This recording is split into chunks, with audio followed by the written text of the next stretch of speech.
কোনো বিদ্যালয়ে যদি কেউ পড়াশোনা করতে যায় তাহলে সেই মাস্টার মশাই ছাত্রকে গড়ে পিটে মানুষ করেন। আর যার শ্লোক আমি বললাম তিনি হচ্ছেন মাস্টার মশাইয়েরও মাস্টার মশাই। চৈতন্য দেবীর মাস্টার মশাই যিনি, তিনি হচ্ছেন গঙ্গাদাস পণ্ডিত। আর গঙ্গাদাস পণ্ডিতের শিক্ষক, মাইকটা বারবার ঘোরাঘুরি করো না, খ্যানখ্যানে আওয়াজ হয়ে গেল আবার। ও দাদা, মাইকটা খ্যানখ্যানে আওয়াজ হয়ে গেল, কিছু ঘোরাঘুরি করবেন না, একরকম সেটিং রেখে দেবেন। আচ্ছা, চৈতন্য মহাপ্রভুর যিনি শিক্ষক গঙ্গাদাস পণ্ডিত, তার আবার শিক্ষক হচ্ছেন সার্বভৌম ভট্টাচার্য। তিনি বলছেন চৈতন্যদেব সম্পর্কে খুব ছোট একটা শ্লোক, বেশ আহামরি কিছু কঠিন শ্লোক না, বরং তার তুলনায় গোস্বামীর শ্লোকটা একটু কঠিন। বলছে যে মহাপ্রভু সম্পর্কে সংক্ষিপ্ত বর্ণনা, আনন্দ লীলাময় বিগ্রহায়। তিনি হচ্ছেন আনন্দ লীলাময় বিগ্রহ। আনন্দ লীলাময় বিগ্রহায় হেমাভ দিব্যাচ্ছবি সুন্দরায়। তিনি হচ্ছেন দেখতে সোনার মতন। প্রবোধানন্দ সরস্বতীর নামেও এই শ্লোকটি পাওয়া যায়। হেমাভ, হেম মানে সোনা, আভ মানে আভাযুক্ত। হেমাভ, আবার খ্যানখ্যান হয়ে যাচ্ছে দাদা, বেশি ঘোরাঘুরি দরকার নেই, একরকম রেখে দিন না। হেমাভ দিব্যাচ্ছবি সুন্দরায়, সোনার মতন তার আভা সারা গায়ে, এমন দিব্য তার রূপ। তস্মৈ, তস্মৈ মানে তাকে, মহাপ্রেম রস প্রদায়, সেই মহাপ্রেম রস প্রদানকারী গৌরকে, তস্মৈ মহাপ্রেম রস প্রদায় চৈতন্য চন্দ্রায় নমো নমস্তে। নমস্কার করি চৈতন্য চন্দ্রকে। সেটাই আরেকটু সুন্দর ভাবে, ওই যে মহাপ্রেম রস প্রদায় কথাটা, ওটাই আরেকটু সুন্দর ভাবে গুছিয়ে বলছেন শ্রী রূপ গোস্বামী অন্য শ্লোকটায়, অনার্পিত চিরিঞ্চিরাত। কি এই শ্লোকটা? এই শ্লোকটা কিন্তু চৈতন্যদেব নিজেও পাঠ করেছিলেন। মহাপ্রভুর সম্পর্কে যে লেখা শ্লোক মহাপ্রভু পাঠ করছেন, এই উদাহরণ খুবই কম আছে, মানে নেই বললেই চলে। মহাপ্রভু সম্পর্কে লেখা শ্লোক অথচ মহাপ্রভুই সেটা পড়েছেন, এমন উদাহরণ সাধারণত খুব বেশি নেই। কারণ মহাপ্রভু সম্পর্কে যেসব সংস্কৃত বই পাওয়া যায় তার মধ্যে সব থেকে বেশি গুরুত্বপূর্ণ যেটা, সেটা হচ্ছে মুরারি গুপ্তের লেখা কর্চা। এবার কর্চা মানে ডায়েরি, ডায়েরির মতন করে লীলাটাকে লিখে রাখতেন বলে কর্চা বলা হয়। তার আসল নাম হচ্ছে, বইটার একটা বড় নাম আছে, শ্রীকৃষ্ণ চৈতন্য চরিতামৃত। মুরারি গুপ্তের লেখা, সংস্কৃত ভাষা, সহজ সংস্কৃত, কঠিন সংস্কৃত নয়। আবার কবি কর্ণপুরের লেখা চৈতন্য মহাপ্রভুর উপর সংস্কৃত গ্রন্থ শ্রীকৃষ্ণ চৈতন্য চরিত মহাকাব্যম। আবার চৈতন্যদেব নিয়ে লেখা সংস্কৃত ভাষায় নাটক চৈতন্য চন্দ্রোদয় নাটকম। এগুলো সব প্রামাণ্য গ্রন্থ। আমি নামগুলো বলে যাচ্ছি, কারোর যদি কখনো আগ্রহ হয় এই বিষয়ে তাহলে সেইগুলো খোঁজ খবর নিয়ে একটু দেখতে পারে। সাধারণত আগ্রহ হয় না। এই যে 10,000 লোক কীর্তন শুনতে আসে, তার মধ্যে 10 জনও খুঁজে পাওয়া যায় না যে পরে খোঁজ খবর নিয়ে বইটা কিনতে গেছে, পাওয়া যায় না। হয়তো 10,000-এর মধ্যে একটা লোকের আগ্রহ হয়, কিন্তু তাতেই আমার লাভ। ওই 10,000-এর মধ্যে একটা লোকেরও যদি আগ্রহ তৈরি হয় মহাপ্রভু সম্পর্কে একটু জানা, তাতেই আমার লাভ। তো যে নাটকটি বললাম চৈতন্য চন্দ্রোদয় নাটকম, এইটির লেখক হচ্ছেন কবি কর্ণপুর গোস্বামী। আবার মহাপ্রভুর মহিমামূলক যে একটা সুন্দর কাব্য আছে তার নাম চৈতন্য চন্দ্রামৃত, এটার লেখক প্রকাশানন্দ সরস্বতী। এতগুলো সংস্কৃত বই মহাপ্রভু সম্পর্কে আছে, কিন্তু এগুলো কোনোটাই মহাপ্রভুর পড়া নয়। কারণ মহাপ্রভু সম্পর্কে তারা লিখেছেন পরবর্তী প্রজন্মের জন্য, আমাদের জন্য, আমরা পড়ব। মহাপ্রভুর উপর জীবনী লেখা, মহাপ্রভু কেন পড়তে যাবে? পড়েন না। কিন্তু একটা রাধাকৃষ্ণমূলক নাটকে মহাপ্রভুর শ্লোক ঢুকিয়ে দেওয়া হয়েছিল। সেইটা মহাপ্রভু পড়েছেন। কারণ মহাপ্রভু ওটা রাধাকৃষ্ণের নাটক হিসেবেই পড়েছিলেন। সেই নাটকটার নাম হচ্ছে বিদগ্ধ মাধব নাটকম। এই বিদগ্ধ মাধব নাটকম বইটা রূপ গোস্বামীর লেখা। রূপ গোস্বামীর নাম শুনেছেন তো? কীর্তন শুনছেন সারা জীবন, রূপ গোস্বামীর নাম শোনেননি এমন হতেই পারে না। কারণ কীর্তনের শেষে যে গানটা গাওয়া হয়, হরয়ে নমো কৃষ্ণ যাদবায় নমো, যাদবায় মাধবায় কেশবায় নমো, ওই গানের শেষের দিকে বলা হয় জয় রূপ সনাতন ভট্ট রঘুনাথ, শ্রীজীব গোপাল ভট্ট দাস রঘুনাথ। এই ছয় গোসাঁইয়ের করি চরণ বন্দন, যাহা হইতে বিঘ্ন নাশ অভীষ্ট পূরণ। ছয় গোস্বামীর নাম করলে কি হয়? বিঘ্ন নাশ হয় আর অভীষ্ট পূরণ হয়। যেটা চাইবেন সেটা পাবেন। বিঘ্ন যদি কিছু আসে সেটা নাশ হবে, আর যেটা চাইবেন সেটা পাবেন। বিঘ্ন নাশ এবং অভীষ্ট পূরণ, এই ছয় গোস্বামীর নাম মিলে। সেই ছয় গোস্বামীর মধ্যে প্রথমেই যার নাম তিনি রূপ গোস্বামী। জয় রূপ সনাতন। ওই রূপ গোস্বামীর লেখা একটা নাটক আছে, নাটকটির নাম বিদগ্ধ মাধব নাটক। আর এই বিদগ্ধ মাধব নাটকটাই মহাপ্রভু পড়েছিলেন, পুরোটা পড়েছিলেন। তো বিদগ্ধ মাধব নাটকটা পড়তে গিয়ে মহাপ্রভু প্রথমেই হোঁচট খেলেন। কেন না, প্রথম দিকেই রূপ গোস্বামী কৃতজ্ঞতা জানাতে গিয়ে চৈতন্য দেবের উপরে শ্লোকটা লিখে দিয়েছে। যারা বই লেখে কৃতজ্ঞতা জানায় না, বা উৎসর্গ করে, মনে করুন আপনি একটা ভালো বই লিখলেন, উৎসর্গ করে দিলেন মায়ের চরণে, আপনার মাকে হয়তো উৎসর্গ করলেন, বা শিক্ষক মহাশয়ের উদ্দেশ্যে উৎসর্গ করলেন, তাহলে যার কাছে আপনি কৃতজ্ঞ তাকে আপনি উৎসর্গ তো করবেন বইটা আগে। তা প্রথম পাতাটাতেই তো উৎসর্গের নামটা লেখা থাকবে, তারপরে তো মূল বই শুরু। তেমনি রূপ গোস্বামী যার কাছে কৃতজ্ঞ, যার জন্য রূপ গোস্বামী এত কিছু জানতে পারলেন, দিব্য প্রেমের সন্ধান পেলেন, সেই গৌরাঙ্গ মহাপ্রভুর কাছে কৃতজ্ঞতা জানাতে গিয়ে এই শ্লোকটা লিখেছিলেন।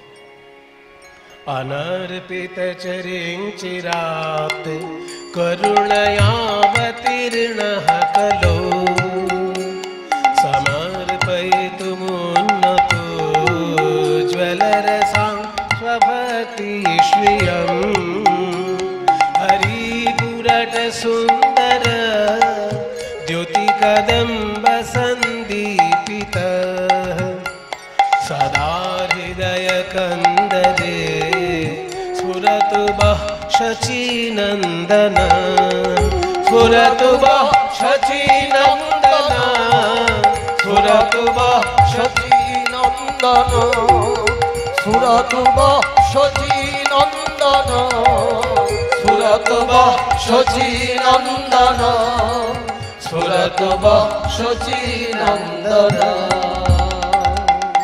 এই শ্লোকটা কিন্তু কৃতজ্ঞতা জানাতে গিয়ে, যে মহাপ্রভুর জন্য আমি অনেক কিছু পেলাম, মহাপ্রভুকে উৎসর্গ করলাম আমার এই বইটা, তাই তার আশীর্বাদ, মহাপ্রভু বিষয়ে আশীর্বাদ মূলক এই মঙ্গলাচরণ। আগেকার দিনে মঙ্গলাচরণ বলতো প্রথম দিকের শ্লোকগুলোকে। তো মঙ্গলাচরণ শ্লোকে তিনি লিখছেন মহাপ্রভু কেন এলেন, এইটার বর্ণনা, এই শ্লোকটাই সেটা। এবার রাধাকৃষ্ণের নাটক লেখা, সেখানে প্রথম দিকেই চৈতন্য মহাপ্রভুর শ্লোক, এইটা পড়ে কিন্তু মহাপ্রভু খুব যে খুশি হয়ে পড়লেন তা কিন্তু নয়। মহাপ্রভু বকা দিলেন রূপ গোস্বামী যে তুমি এই কাণ্ডটা কেন করলে? রাধাকৃষ্ণের নাটক লেখা তোমার লক্ষ্য, আমার নামটা কেন ঢুকিয়ে দিলে? ওই যে শচীনন্দন কথাটা বলেছে, শচীনন্দন মানেই তো মহাপ্রভু চৈতন্যদেব। তা আমার নামের শ্লোক কেন রাধাকৃষ্ণের নাটকের মধ্যে? আমি কি আমার শ্লোক পড়বো বলে বইটা নিলাম? রাধাকৃষ্ণের নাটক পড়বো বলে বইটা নিলাম? ভুল করেছে। এক ঘটি, এক কলসি দুধে একটু গোচনা ফেলে দিয়েছে, এক কলসি দুধ তোমার নষ্ট হয়ে গেল, এটা বলেছেন মহাপ্রভু। এবার রূপ গোস্বামী হাসি মুখে কথাটা মেনে নিলেন, কিছু বললেন না। কিন্তু পরে স্বরূপ দামোদর রূপ গোস্বামীকে বললেন, শোনো, নিমাইয়ের কথা শোনো না, আমি তো নিমাইয়ের ছোটবেলার বন্ধু, তোমরা নিমাইয়ের ছোটবেলার বন্ধু নও, তোমরা অনেক পরে নিমাইয়ের সঙ্গে পরিচিত হয়েছে। আমি হচ্ছি নিমাইয়ের ছোটবেলার বন্ধু, ওকে আমি ভালো করে চিনি। ও যে কথাটা বলেছে সেটা তুমি মনে রেখো না, আমি যেটা বলছি সেটা শোনো। এক কলসি দুধে গোচনা ফেলে দিয়েছো, এটাই তো বলেছে নিমাই। ওটা ধরো না তুমি, আমি ওর বন্ধু। আমি বলছি তুমি এক কলসি দুধে একটা সুস্বাদু মিছরির টুকরো ফেলে দিয়েছো। কৃষ্ণ লীলার শুরুটা যদি গৌরাঙ্গ দিয়ে হয়, তাহলে যেন এক কলসি দুধে এক টুকরো মিছরি দেওয়া হলো। বড় একটা মিছরি, তাল মিছরি। দুধে যদি তাল মিছরি দেওয়া হয় তাহলে দুধ শুদ্ধ হয়ে যায়। দুধের যেসব বাজে দিকগুলো থাকে, গ্যাস হয়ে যাওয়া, অমুক তমুক, সেইগুলো কেটে যায় মিছরির গুণে। তাল মিছরির এত গুণ যে পিত্ত রোগ নাশক। তাল মিছরির গুণ হচ্ছে পিত্ত রোগ নাশক। আর দুধে অ্যাসিড তৈরি করে দিতে পারে, দুধে গ্যাস তৈরি করে দিতে পারে, কিন্তু তাল মিছরি মেশানো দুধ খেলে সেই গ্যাসের প্রকোপ কম হয়। এগুলো পুরনো কবিরাজি চিকিৎসার কথা। তাই শরৎ দামোদর বলছে, তুমি যে কৃষ্ণ লীলার শুরু করেছো গৌরাঙ্গের শ্লোক দিয়ে, তুমি এক কলসি দুধে একটা মিছরির টুকরো ফেলেছো। তাতে হয়েছে কি, দুধের যদি কোনো দোষ থাকে সেটাও নাশ হলো, আবার দুধটা সুস্বাদু হয়ে উঠল। মানে রোগ নাশও হলো, রোগ নাশও হবে, আবার সুস্বাদুও হবে। দুটো উপকার হবে তোমার এই চৈতন্যের শ্লোকটা সংযোজন করার জন্য। এই সেই শ্লোক। এবার মানেটা কি একটু বলে দিই। অনর্পিত চরিং চিরাত, চিরকাল ধরে যা অর্পণ করা হয়নি। অনর্পিত মানে দেওয়া হয়নি। চিরকাল ধরে যা দেওয়া হয়নি সেটা দেওয়ার জন্য করুণয়া অবতীর্ণ কলৌ, করুণা করে কলিযুগে অবতীর্ণ হলেন। কেন না সমর্পয়িতুম, সমর্পণ করার জন্য। যেটা অর্পণই করা হয়নি সেটা আবার সমর্পণ করতে এসেছে। অর্পণ আর সমর্পণে পার্থক্য কি? অর্পণ কাকে বলে আর সমর্পণ কাকে বলে? যেমন দান আর সম্প্রদান এক জিনিস নয়। দান মানে প্রতিকার স্বরূপেও দান হতে পারে। যেমন আপনি ঠাকুরমশাইকে পুজো করতে ডাকলেন, ঠাকুরমশাই পুজো করলো, এবার বলছে দক্ষিণা দান করুন। কিন্তু দক্ষিণা যে আপনি দান করছেন, সত্যি কি দান করছেন না পারিশ্রমিক দিচ্ছেন? তো ওটা নামে দান হলেও আসলে ওটা পারিশ্রমিক। কিন্তু জামাইকে যখন আপনি মেয়ে তুলে দিচ্ছেন, নিজের একদম হৃদয়ের টুকরো আপনার কন্যা, সেই কন্যাকে যখন জামাইয়ের হাতে তুলে দিচ্ছেন, যেন আপনার প্রাণটা তুলে দিচ্ছেন জামাইয়ের হাতে। তাই সেক্ষেত্রে আর দান বলা হলো না, কন্যা সম্প্রদান বলা হলো। নিজের মহামূল্যবান বস্তু আপনি দান করছেন, সেটা হচ্ছে সম্প্রদান। আর সেটা যদি বিনা শর্তে এবং বিনা স্বার্থে হয় তবে পরিপূর্ণ সম্প্রদান। তা যে জিনিস কোনো কালে দেওয়া হয়নি সেইটা অর্পণ করা হবে, তাই সমর্পণ শব্দটা প্রয়োগ করা হলো। সমর্পয়িতুম, সমর্পণ করার জন্য। কি সমর্পণ করার জন্য না উন্নত উজ্জ্বল রসং স্বভক্তি শ্রিয়ম। উন্নত উজ্জ্বল রস সমৃদ্ধ তার ভক্তি সম্পদ। স্বভক্তি শ্রিয়ম। স্ব মানে নিজের, দন্তেশ্বয় বফলা, স্ব মানে নিজের। ভক্তি শ্রিয়ম, শ্রী মানে সম্পদ। ভক্তিরূপী সম্পদটাকে দেবার জন্য তিনি নেমে এসেছেন গোলক থেকে ভূলোকে। এই ভক্তি সম্পদটি কেমন না উন্নত উজ্জ্বল রস সমৃদ্ধ। যে ভক্তি রসের মধ্যে উন্নত উজ্জ্বল রস মিশে আছে।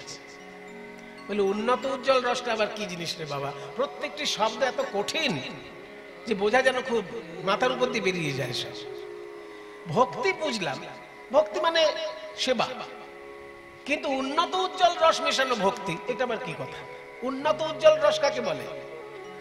বলে তাহলে উজ্জ্বল রস কাকে বলে আগে বোঝো, তারপর উন্নত উজ্জ্বল রস কাকে বলে বুঝবে। উজ্জ্বল রস কাকে বলে?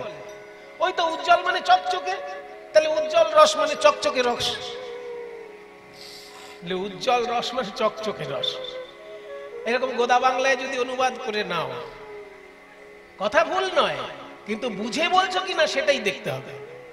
কোন রসটা চকচকে?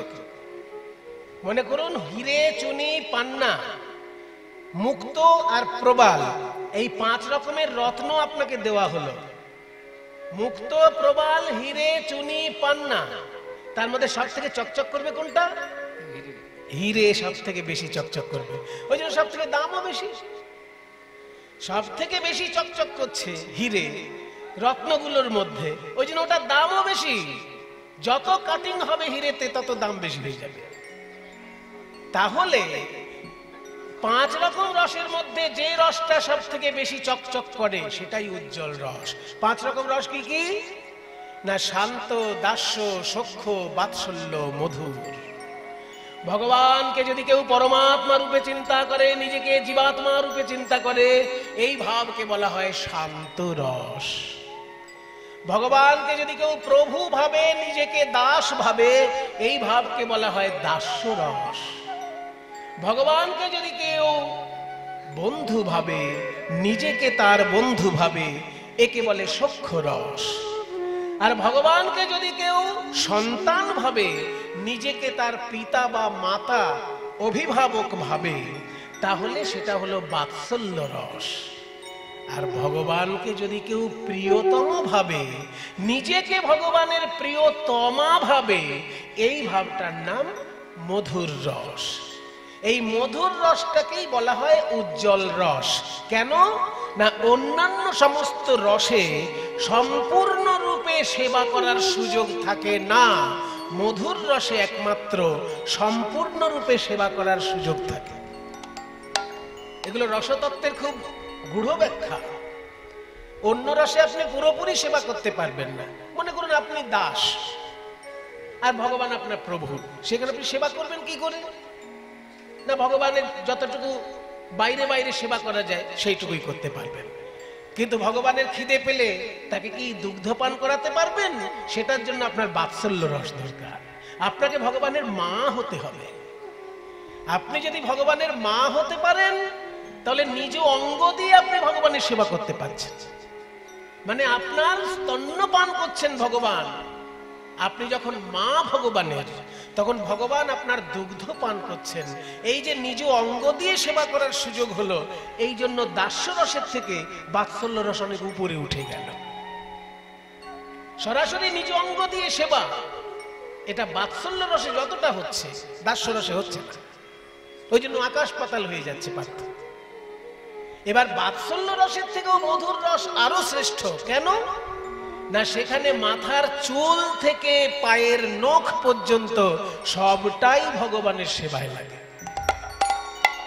এটা অন্য কোনো রসে সম্ভব নয়। রাধারানী যখন মাথায় খোপা বাঁধছেন, সেই খোপা বাঁধাটাও তার কৃষ্ণ সেবা হিসেবে। রাধারানী যখন বিনুনি বাঁধছেন চুলে, সেই বিনুনিটাও তার কৃষ্ণ সেবা হিসেবে বিনুনি বাঁধছেন। বিনুনি বাঁধলেও তার কৃষ্ণের সেবা হচ্ছে, নিজেকে সুন্দর দেখানোর জন্য না। অন্য একটা ছেলে বলবে রাধে তোমাকে খুব ভালো লাগছে, তাতে রাধারানী খুশি হবেন না। কৃষ্ণের জন্য তার বিনুনি বাঁধা, কৃষ্ণের জন্য তার খোপা বাঁধা।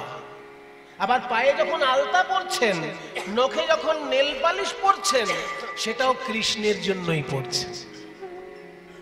যে পায়ে আলতা পরলে কৃষ্ণের সুখ হবে। কাজেই মাথার চুল থেকে পায়ের নখ পর্যন্ত সবটা দিয়ে সেবা করার সুযোগ যদি কোনো রসে থাকে, সেটা মধুর রস। ওই জন্য মধুর রসকে মুনি ঋষিগণ শ্রেষ্ঠ রস বলেছে। তবে সেই মধুর রস কিন্তু আমাদের চারিপাশে একদম ছড়াছড়ি। সিনেমা দেখার কোনো উপায় নেই, মধুর রস এত উতলে উতলে পড়ছে সেখানে, তাই না? নায়ক নায়িকার এত হেলদোল যে মধুর রস দেখতে দেখতে আমরা অস্থির হয়ে পড়ছি। কিন্তু এই মধুর রসকে উন্নত উজ্জ্বল রস বলা হলো না। রাধা কৃষ্ণের মধুর রসকে উন্নত উজ্জ্বল রস বলা হলো কেন না এই মধুর রসের মূল লক্ষ্য কিন্তু ঈশ্বর সেবা নয়, আত্মসুখ। ওইখানে নায়িকা নায়কের সঙ্গে নাচছে নিজে সুখ পাওয়ার জন্য, ওখানে নায়ক ও নায়িকার সঙ্গে নাচছে নিজে সুখ পাওয়ার জন্য, কিন্তু ঈশ্বরীয় কোনো সম্পর্ক তার মধ্যে নেই। দুটি মনের মধ্যে মিল হলো, দুজনে নাচ গান শুরু করে দিল। এই যে মধুর রস, এখানে ঈশ্বর সেবার কোনো সম্পর্ক থাকছে না। কিন্তু রাধা কৃষ্ণের যে মধুর রস, সেখানে কৃষ্ণ হচ্ছেন সাক্ষাৎ ঈশ্বর পরম কৃষ্ণ সচ্চিদানন্দ বিগ্রহ। আর সেই কৃষ্ণেরই আনন্দিনী শক্তি রাধারানী কৃষ্ণ থেকে অভিন্ন। সেই জন্য তাদের মধ্যে যে মধুর রসটা, সেটা উন্নত মানের উজ্জ্বল রস, সেটা পৃথিবীতে চিন্তাই করা যাবে না। মানুষের মধুর রসকে উজ্জ্বল রস বলা হলো বটে, কিন্তু উন্নত উজ্জ্বল রস বলা হলো না। কেন না, মানুষের দেহ তৈরি রক্ত হাড় মাংস দিয়ে। তাই মানুষের মধ্যে যে প্রেমটা জাগে, সেটা রক্ত হাড় মাংসময় প্রেম। কিন্তু ভগবান তৈরি হয় সচ্চিদানন্দ দিয়ে। তাই ভগবানের মধ্যে যখন প্রেমরসের বর্ণনা হয়, সেই প্রেমটাও সচ্চিদানন্দময় প্রেম। এই বেসিক ডিফারেন্স গুলো যদি সাধারণ মানুষ না বোঝে, অনেক জিনিস তাদের কাছে ধোঁয়াশে থেকে যাবে, অনেক জিনিস বুঝতে পারবে না, তারা গুলিয়ে ফেলবে। সিনেমার নায়ক নায়িকার নাচ গানের সঙ্গে রাধাকৃষ্ণের নাচ গান এক মনে করে ফেলবে। কেন করবে? বোঝেই না যে রাধাকৃষ্ণের নাচ গান হচ্ছে সচ্চিদানন্দময়। সচ্চিদানন্দ কাকে বলে সেটাও তো নতুন শব্দ আবার সবার কাছে। সৎ মানে সত্তা, চিৎ মানে চৈতন্য, আনন্দ মানে নির্মল সুখ। ঈশ্বর তৈরি হয় তিনটে তত্ত্ব দিয়ে, সৎ চিৎ আনন্দ। সৎ মানে সত্তা, চিৎ মানে চৈতন্য, আনন্দ মানে নির্মল সুখ, নির্ভেজাল সুখ। আমরা যে সুখ পাই ওটা ভেজালের সুখ। আমাদের মোবাইল দেখলে ভালো লাগে, আমাদের এসির হাওয়া খেলে ভালো লাগে, এগুলো সব ভেজাল সুখ, এগুলো নির্মল সুখ নয়। কারণ এই সুখ কখনো দুঃখ বয়ে আনতে পারে। বেশি মোবাইল দেখলে চোখ খারাপ হতে পারে, বেশি এসির হাওয়া খেলে শরীর আরো দুর্বল হয়ে পড়তে পারে। শরীর দুর্বল হবে না বেশি এসিতে থাকলে? যে লোকটা সারাদিন হেঁটে হেঁটে কাজ করছে, তার শক্তি বেশি না যে লোকটা সারাদিন এসিতে বসে আছে তার শক্তি বেশি? কার শক্তি বেশি? যে রৌদ্রের মধ্যে হেঁটে হেঁটে কাজ করছে, যে চাষি ভাই মাঠে চাষ করছে, তার শক্তি বেশি। আর যে এসির মধ্যে বসে কাজ করছে, ওই চাষি ভাই যদি একটা থাপ্পড় দেয়, ওই এসির লোকটা তাকে ঘুরিয়ে থাপ্পড় দিতে পারবে না, উল্টে পড়ে যাবে। তাহলে এসির সুখ আমরা পাচ্ছি বটে, কিন্তু এসি আমাদের দুঃখ বয়ে এনে দিতে পারে, তাই ওটা ভেজাল মার্কা সুখ। যে সুখ দুঃখ বয়ে এনে দিতে পারে ভবিষ্যতে, সেটা ভেজাল সুখ, নির্ভেজাল সুখ নয়। আর ঈশ্বরের সুখ হচ্ছে নির্ভেজাল সুখ।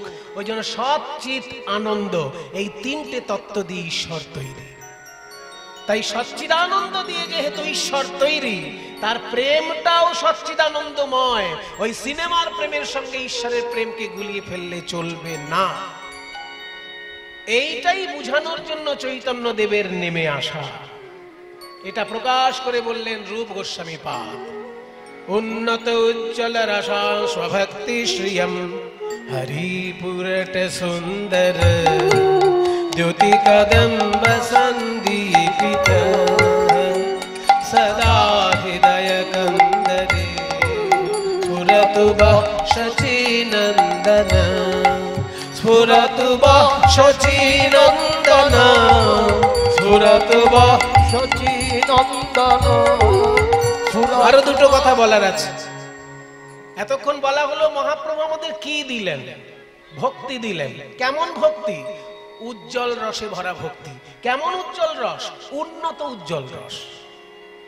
যে উজ্জ্বল রস ভুলোকে পাওয়াই যায় না, ভারতেও পাওয়া যাবে না, আমেরিকাতেও পাওয়া যাবে না। এই উজ্জ্বল রস একমাত্র গোলকে পাওয়া যাবে।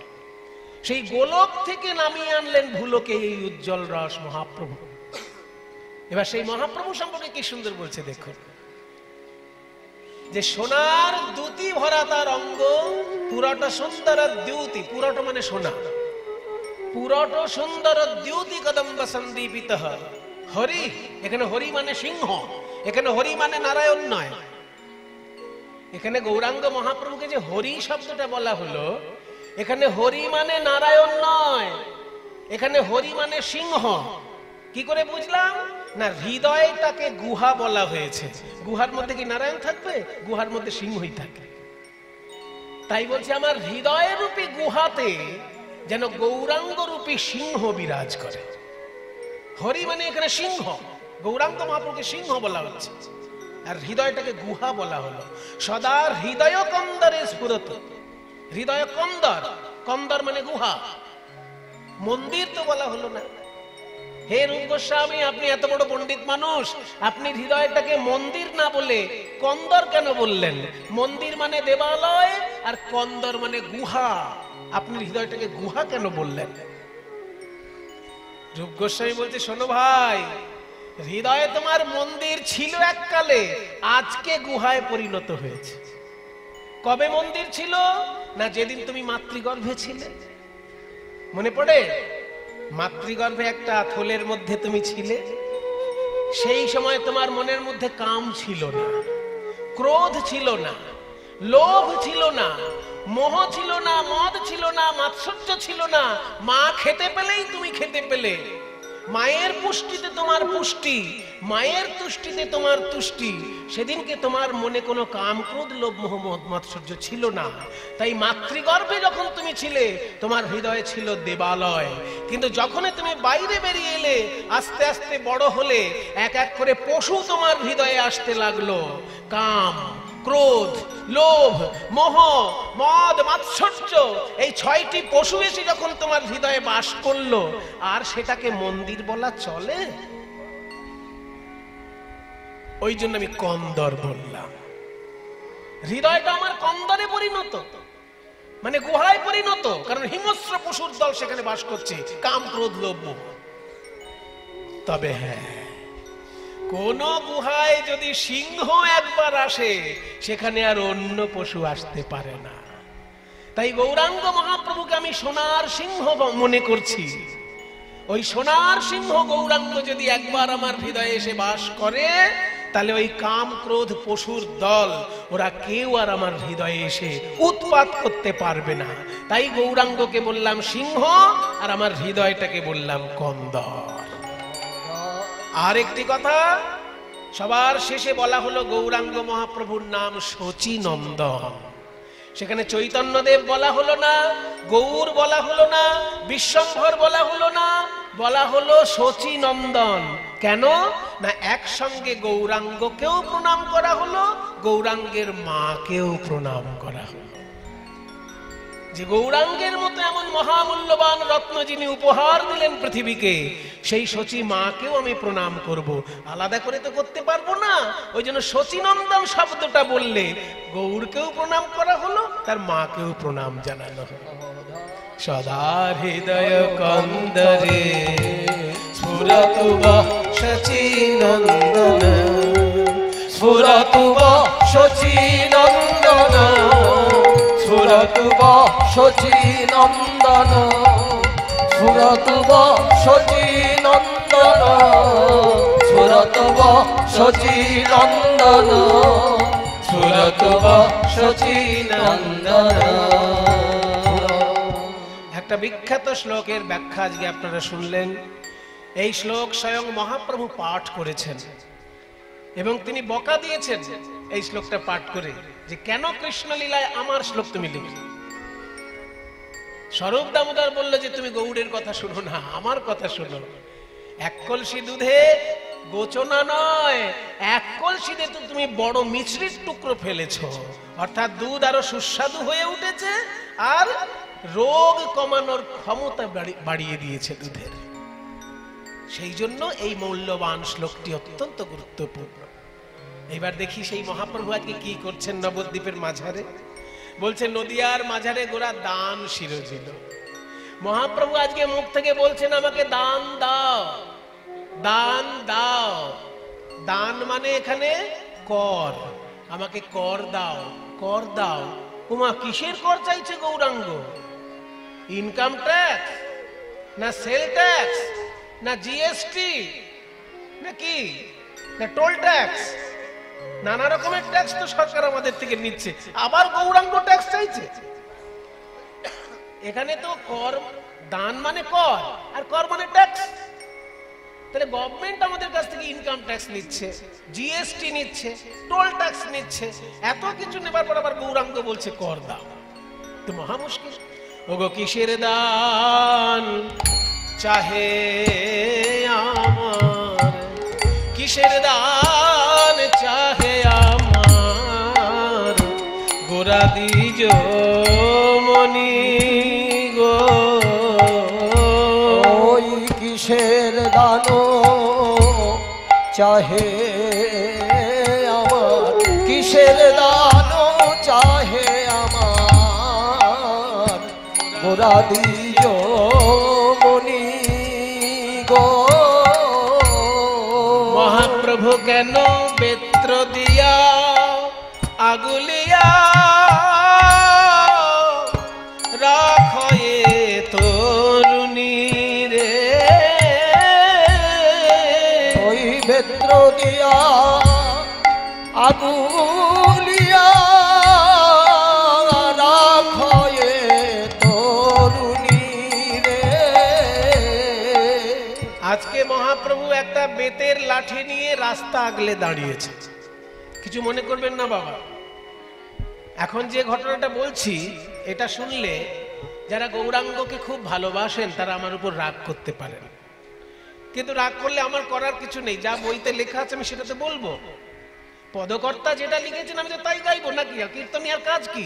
পদকর্তার পদকে গাওয়া আর একটু ব্যাখ্যা করে দেওয়া সাধারণ লোকের কাছে। যারা গান বাজনা শিখেছে তাদের কাছে ব্যাখ্যার দরকার হয় না, কারণ তারা তো শিখেইছে গান। আর যারা সবাই তার গান শেখে না, সেই জন্য সাধারণ লোকের কাছে পদগুলো একটু ব্যাখ্যা করে দিতে হবে। তাহলে পদকর্তা যেটা বলছেন আমাকে তো সেটাই বলতে হবে। পদকর্তা বলছেন কিসের দান চাহে আমার গোরা দ্বিজমণি, বেত্র দিয়া আগুলিয়া রাখে তরুণী। মানে একটা বেতের লাঠি নিয়ে রাস্তা আগলে দাঁড়িয়েছেন মহাপ্রভু। আর নবদ্বীপবাসী যত রমণী যাচ্ছেন সেখান থেকে তাদের সকলকে বলছে দাঁড়াও দাঁড়াও দাঁড়াও, আমাকে আগে কর দাও, তারপর এখান থেকে যাও। এবার নবদ্বীপের লোকের তো মাথায় হয়, নিমাই আবার কি ঢং শুরু করলো? নিমাই আমাদের মান সম্মান রেখেছে অনেকবার। নিমাইয়ের জন্য সারা পৃথিবীতে নবদ্বীপের নাম ছড়িয়ে পড়েছে।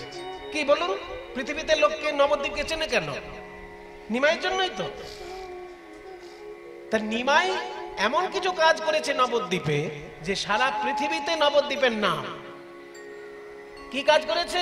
জগাই মাথাকে উদ্ধার করেছে, যে কাজী সাহেবকে দলন করেছে, তারপরে সারা ভারত বিজয়ী পণ্ডিত কেশব কাশ্মীরি এসে নবদ্বীপে পরাজিত হয়েছে। এটা চিন্তা করা যায়? সারা ভারতের যে বড় পণ্ডিত সেই যুগে কেশব কাশ্মীরি, তিনি নবদ্বীপে এসে নিমাইয়ের কাছে পরাজিত। তাহলে এত বড় বড় ঘটনা ঘটিয়েছে নিমাই, সেগুলো ভালো জিনিস। কিন্তু আজকে লাঠি সোটা নিয়ে পয়সা আদায় করতে রাস্তায় নেমেছে, এটা তো ঠিক মেনে নেওয়া যাচ্ছে না। লাঠি নিয়ে পয়সা আদায় করা কারা? যারা ভালো কাজ করতে শেখেনি, তারাই তো লাঠি সোটা নিয়ে পয়সা আদায় করতে, নাকি? কি বলেন আপনারা? যারা একটা ভালো চাকরি করে তারা লাঠি নিয়ে পয়সা আদায় করতে নামবে? যে একটা ভালো বিজনেস করে সে লাঠি নিয়ে পয়সা আদায় করতে নামবে? যার কোনো কাজকর্ম নেই, কিছু ভালো কাজ করতে পারে না, সে লাঠি নিয়ে রাস্তায় পয়সা আদায় করতে নামে। তো নিমাই, তুমি তো ভদ্রলোকের ছেলে, তোমার বাবা জগন্নাথ মিশ্র, সারা নবদ্বীপের লোক তোমাকে, তোমার বাবাকে সম্মান করত, আর তুমি সেই ভদ্রলোকের ছেলে হয়ে আজকে লাঠি সোটা নিয়ে কেন তুমি কর আদায় করতে নেমেছো? তোমাকে কর দেব কোন দুঃখে, সেইটা আগে বলো। আমরা নবদ্বীপের লোক কর কাকে দেব? যাকে তাকে তো কর দেবেন না। আমি যদি আপনাদের কাছে গিয়ে বলি ইনকাম ট্যাক্স আমাকে দিন, আমাকে দেবেন? হ্যাঁ মশাই, ইনকাম ট্যাক্স আপনাকে দিতে যাবো কোন দুঃখে? ইনকাম ট্যাক্স জমা দেবো অনলাইনে, তাই না? অনলাইনে ইনকাম ট্যাক্স জমা দেওয়া যায়, কিংবা ইনকাম ট্যাক্সে যারা কাজ করে তাদেরকে হিসেব নিকেশ করে ইনকাম ট্যাক্স দিতে হয়। যে সে চাইলে তাকে দেবো কেন? তো নবদ্বীপের লোক ট্যাক্স দেয় কাকে? নবদ্বীপের কাজী সাহেবকে। সে তখনকার দিনে ছিল মুসলমানি সমাজ ব্যবস্থা, সারা বাংলা তখন নবাব শাসন করতেন, এবং নবাবের আন্ডারে যারা এক একটা জায়গায় শাসন করত তারা ট্যাক্স কালেকশন করে এনে নবাবকে জমা দিত। তা কাজী সাহেবদের দায়িত্ব ছিল বিচার করে দেওয়া এবং ট্যাক্স কালেকশনের দিকটা দেখা। তাহলে নবদ্বীপের যিনি কাজী সাহেব, তাকে আমরা ট্যাক্স জমা দেবো, তোমাকে দেবো কোন দুঃখে?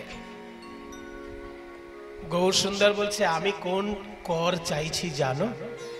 কোন কর চাইছো? কোন কর চাইছি জানো? ভালো করে ভেবে বুঝে নাও।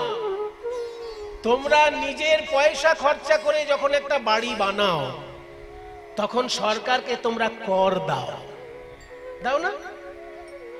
কিন্তু ভগবান যে তোমাকে একখানা বাড়ি বানিয়ে দিয়েছে, কই তার জন্য কোনোদিন ভগবানকে কর দিয়েছো? ভগবান বাড়ি বানিয়ে দিল কোনটা? কেন এই দেহটাই তো একটা বাড়ি। এই দেহটা একটা বাড়ি নয়। এই দেহটার মধ্যে 9টি দরজা আছে, 2টি চোখ, 2টি কান, নাকের 2 ছিদ্র, মুখ, পায়ু, উপস্থ, এগুলো তো দরজা। ওই যে সেই লোকসঙ্গীতে শোনা যায় না, 8 কুঠুরি 9 দরজায় আটা, মাঝে মাঝে ঝরকা কাটা, আবার তার উপরে সদর কোঠা, আছে আয়না মহল তাই কমনে আসে যায়, খাঁচার ভিতর অচিন পাখি কমনে আসে যায়। কমনে, কিন্তু কেমনে না। মূল শব্দটা কিন্তু কমনে। কমনে আর কেমনে আলাদা জিনিস। পূর্ববঙ্গীয় ভাষা সবার দ্বারা বোঝা সম্ভব না। একটু পূর্ববঙ্গীয়দেরকে আত্মীয় স্বজন করবেন, তবে পূর্ববঙ্গীয় ভাষা বুঝবেন। কমনে মানে আলাদা আর কেমনে মানে আলাদা।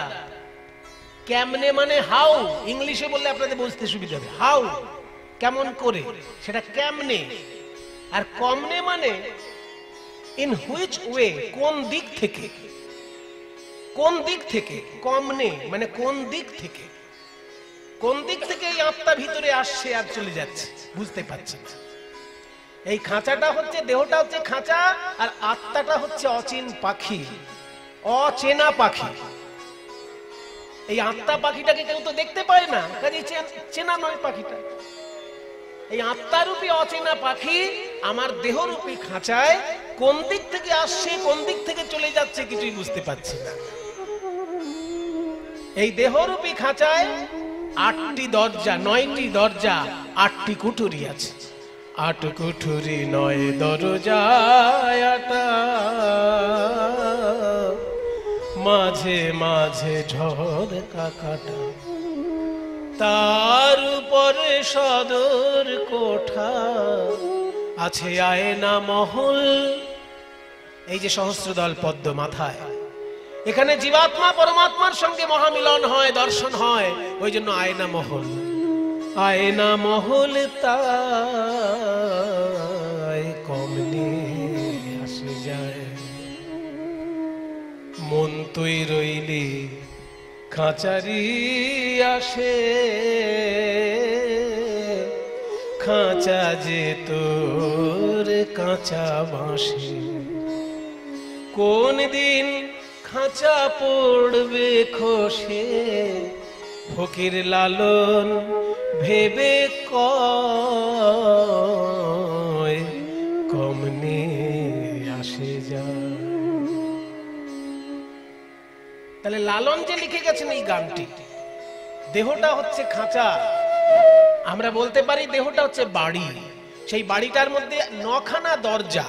ভগবান তোমাকে দেহরূপী বাড়ি বানিয়ে দিয়েছেন, তাতে 9টি দরজা দিয়ে দিয়েছেন। একটা দরজার কত দাম? বাড়ি বানিয়ে দেখবেন তো একবার। যদি শাল কাঠের ফ্রেম হয় আর সেগুন কাঠের পাল্লা হয়, কিরকম দাম হয় বাবা? 1,50,000 টাকা দাম হবে না? ঠিকঠাক যদি হয়, ওই কোন রকম করে দিলেন একটা দরজা, সেরকম নয়। বেশ ভালো শিল্পী এনে যদি কারুকার্য করান দরজায়, আর সেগুন কাঠ যদি হয় আর শাল কাঠে যদি পাল্লা হয়, তাহলে 1,00,000 টাকা হবে না একটা দরজা? তাহলে এই জানে নাকি মিস্ত্রি, তাহলে মিস্ত্রিকে ভালো করে ধরুন, উনি বলতে পারবেন। তাহলে 1,00,000 টাকা তো লাগবে একটা ভালো করে দরজা বানাতে গেলে। তা 9খানা দরজা ভগবান এই দেহে বানিয়ে দিয়েছেন। আবার বুকের মাঝখানে এমন একটা পাম্প মেশিন ফিট করে দিয়েছেন যে বিনা কারেন্টে চলে। একটু কমিয়ে রাখো, কি কি করছে মাঝে মাঝে। পাম্প মেশিন, হৃৎপিণ্ড একটা এমন একটা যন্ত্র ফিট করে দিয়েছেন ভগবান যে বিনা কারেন্টে চলছে, একদম পা থেকে মাথা পর্যন্ত রক্ত সরবরাহ হয়ে যাচ্ছে এমন একটি যন্ত্র দিয়ে দিয়েছেন দেহের মধ্যে। তাহলে ভগবান যে এত কিছু করে দিলেন তোমার দেহরূপী বাড়িটার মধ্যে, তুমি ভগবানকে ক টাকা ট্যাক্স দিলে বল? ট্যাক্সটা তুমি সরকারকে দিচ্ছ বাড়ি বানানোর জন্য, আর এই দেহটা বানানোর জন্য ভগবানকে কত দিয়েছ? বলে না, তা তো দিইনি। ওই জন্যই তো লাঠি নিয়ে নেমেছেন মহাপ্রভু।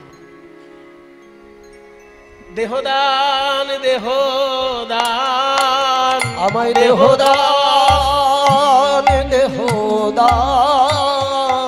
তা বলো নিমাই, তুমি যখন বুঝিয়েই দিলে দেহটা বাড়ি, শুধু বাড়ি নয়, চলন্ত বাড়ি। যে বাড়ি তুমি গ্রামে বানাচ্ছ সেই বাড়ি শহরে থাকবে? শহরে আলাদা বাড়ি বানাতে হবে, গ্রামের বাড়ি বয়ে নিয়ে যেতে পারবে না শহরে। কিন্তু দেহ বাড়িটা তুমি গ্রাম থেকে শহরে বয়ে নিয়ে চলে যাচ্ছ। তাহলে চলন্ত বাড়ি বানিয়ে দিয়েছে ভগবান, তুমি তাকে কিছুই ট্যাক্স দিলে না। এই যে বুড়ো আঙুল, ট্যাক্স তো দিলে না ভগবানকে। বলে তাহলে কত টাকা ট্যাক্স লাগবে? কত টাকা?